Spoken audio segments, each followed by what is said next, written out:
Proverbe 17. Mieux vaut un morceau de pain sec avec la tranquillité qu'une maison pleine de viande avec des disputes. Un serviteur avisé domine sur le fils qui fait honte, et il aura une part d'héritage au milieu des frères. Le creuset est pour l'argent, et le fourneau pour l'or, mais celui qui met les cœurs à l'épreuve, c'est l'Éternel. Le méchant est attentif à la lèvre injuste, le menteur prête l'oreille à la langue criminelle. Se moquer du pauvre, c'est insulter son Créateur. Celui qui se réjouit d'un malheur ne restera pas impuni. Les petits enfants sont la couronne des vieillards, et les pères sont la gloire de leurs enfants. Si les paroles distinguées ne conviennent pas à un fou, les paroles mensongères conviennent d'autant moins à un noble. Le pot de vin est un outil précieux aux yeux de celui qui s'en sert. Où qu'il se tourne, il a du succès. Celui qui couvre une offense recherche l'amour, celui qui la rappelle dans ses discours divise les amis. Une menace a plus d'effet sur un homme intelligent que 100 coups sur un homme stupide. Le méchant ne cherche que révolte. Un messager sans pitié sera envoyé contre lui. Il vaut mieux rencontrer une ours privée de ses petits qu'un homme stupide dans sa folie. Si quelqu'un rend le mal pour le bien, le mal ne quittera pas sa maison. S'engager dans un conflit, c'est ouvrir une vanne. Avant que la dispute n'éclate, retire-toi. Celui qui acquitte le coupable et celui qui condamne le juste font tous deux horreur à l'Éternel. À quoi sert un salaire entre les mains de l'homme stupide? Il ne peut acheter la sagesse et le bon sens. L'ami aime en toutes circonstances, et dans le malheur il se montre un frère. L'homme dépourvu de bon sens prend des engagements, il se porte garant pour son prochain. Celui qui aime les querelles aime la révolte. Celui qui rehausse sa porte cherche la ruine. Un cœur faux ne trouve pas le bonheur, et celui dont la langue est perverse tombe dans le malheur. Celui qui donne naissance à un homme stupide aura du chagrin. Le père d'un fou ne pourra pas se réjouir.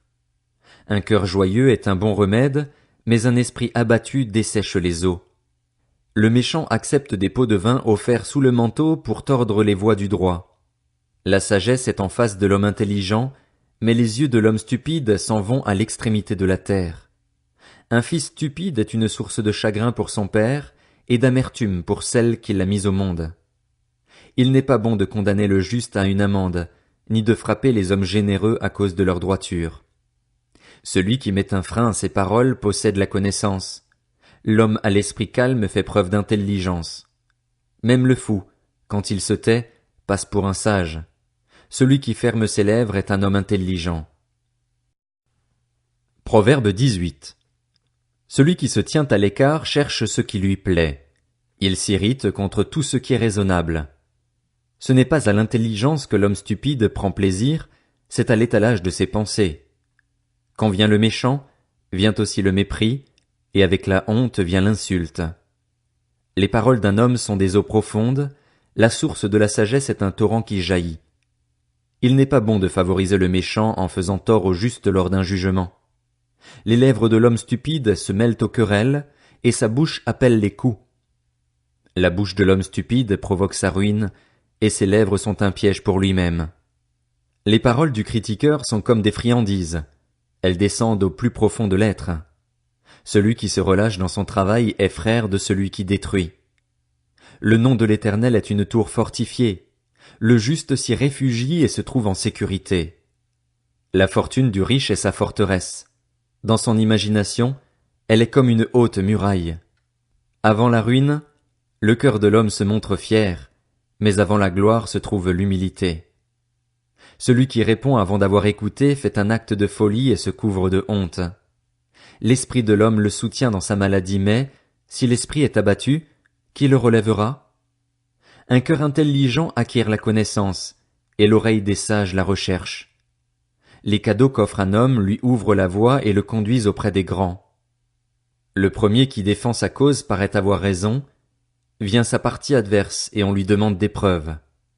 Le tirage au sort met fin au conflit et tranche entre les puissants. Un frère offensé est pire qu'une forteresse, et les conflits sont pareils au verrou d'un château. C'est grâce au fruit de sa bouche que l'homme rassasie son ventre, c'est du produit de ses lèvres qu'il se rassasie. La langue a pouvoir de vie et de mort. Ceux qui aiment parler en goûteront les fruits. Celui qui trouve une femme a trouvé le bonheur. C'est une faveur qu'il a reçue de l'Éternel. Le pauvre parle en suppliant, mais le riche répond avec dureté. Celui qui a beaucoup de compagnons les a pour son malheur, mais il y a des amis plus attachés que des frères. Proverbe 19. Mieux vaut le pauvre qui marche dans l'intégrité que l'homme stupide aux lèvres fausses. Le manque de connaissance n'est bon pour personne, et celui qui précipite ses pas tombe dans le péché. C'est la folie de l'homme qui pervertit sa voie, mais c'est contre l'Éternel que son cœur s'irrite. La richesse procure un grand nombre d'amis, alors que le faible se retrouve séparé de son ami. Le faux témoin ne restera pas impuni, celui qui dit des mensonges n'échappera pas à la sanction. Ils sont nombreux, ceux qui flattent l'homme généreux. Tous sont les amis de celui qui fait des cadeaux. Si tous les frères du pauvre le détestent, ses amis s'éloigneront d'autant plus volontiers de lui. Il aura beau les poursuivre de ses paroles, ils auront disparu. Celui qui acquiert du bon sens s'aime lui-même. Celui qui garde l'intelligence trouve le bonheur. Le faux témoin ne restera pas impuni. Celui qui dit des mensonges va à sa perte. Il ne convient pas qu'un homme stupide vive dans les délices, encore moins qu'un esclave domine sur des chefs. L'homme avisé est lent à la colère, il met sa gloire à passer par-dessus une offense. La colère du roi est comme le rugissement d'un lion, et sa faveur comme la rosée sur l'herbe. Un fils stupide est une calamité pour son père, et les querelles d'une femme sont une gouttière sans fin. On peut hériter des parents une maison et des richesses, mais une femme prudente est un don de l'Éternel. La paresse fait tomber dans un profond sommeil, et l'homme nonchalant connaîtra la faim. Celui qui garde le commandement se garde lui-même. Celui qui ne veille pas sur sa conduite mourra. Celui qui accorde une faveur au pauvre prête à l'Éternel, qui lui rendra son bienfait. Corrige ton fils, car il y a encore de l'espoir. Ne désire pas le faire mourir. Celui que la colère emporte doit subir une sanction. Si tu la lui épargnes, tu l'encourages à recommencer. Écoute les conseils et accepte l'instruction. Ainsi tu seras sage dans la suite de ta vie. Il y a dans le cœur de l'homme beaucoup de projets, mais c'est le plan de l'Éternel qui s'accomplit. Ce qui fait le charme d'un homme, c'est sa bonté. Mieux vaut un pauvre qu'un menteur. La crainte de l'Éternel mène à la vie. On passe la nuit rassasié, sans être visité par le malheur.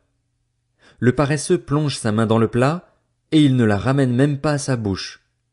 Frappe le moqueur, et celui qui manque d'expérience se montrera prudent.